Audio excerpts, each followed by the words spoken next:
السلام علیکم۔ میرے لیے یہ بڑے اعزاز کی بات ہے کہ مجھے برِ صغیر پاک و ہند کی عظیم شخصیت، عظیم رہنما اور شاعر مفکر پاکستان اور ایک اسلامی نظریاتی فلاحی ریاست کا خواب دیکھنے والے علامہ اقبال کے بارے میں اپنے خیالات اور احساسات بیان کرنے کا موقع ملا ہے۔ ہزاروں سال نرگس اپنی بے نوری پر روتی ہے، بڑی مشکل سے ہوتا ہے چمن میں دیدہ ور پیدا۔ علامہ اقبال کا یہ شعر خود آپ کی ذات پر صادق آتا ہے۔ آپ 9 نومبر 1877 میں سیال کوٹ کے کشمیری گھرانے میں پیدا ہوئے۔ آپ والدہ امام بی بی اور والد نور محمد جو پیشے کے اعتبار سے درزی تھے۔ آپ نے زمانہ طالب علمی میں ہی ستار بجانا بھی سیکھ لیا تھا۔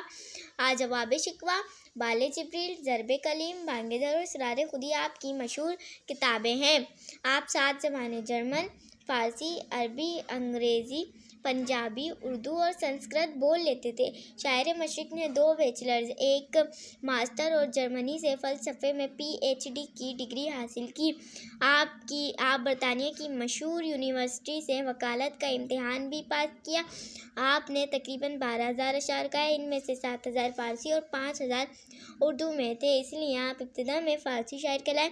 آپ نے 27 برس کی عمر میں ترانہ ہندی لکھا جو نہ صرف بھارت میں بہت مقبول ہوا بلکہ آج بھی بھارت کے یوم آزادی پر بھارتی افواج کا ایک دستہ یہ نغمہ بجاتا ہے۔ آپ کو 45 برس کی عمر میں سر کا خطاب ملا اور آپ سر علامہ محمد اقبال بن گئے۔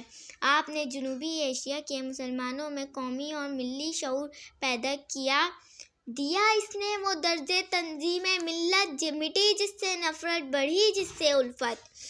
آپ مسلمانوں میں اخوت و محبت کے جذبات پر بہت زور دیتے تھے۔ آپ کے نزدیک انسان کا انسان کے کام آنا ہی انسانیت کی معراج ہے۔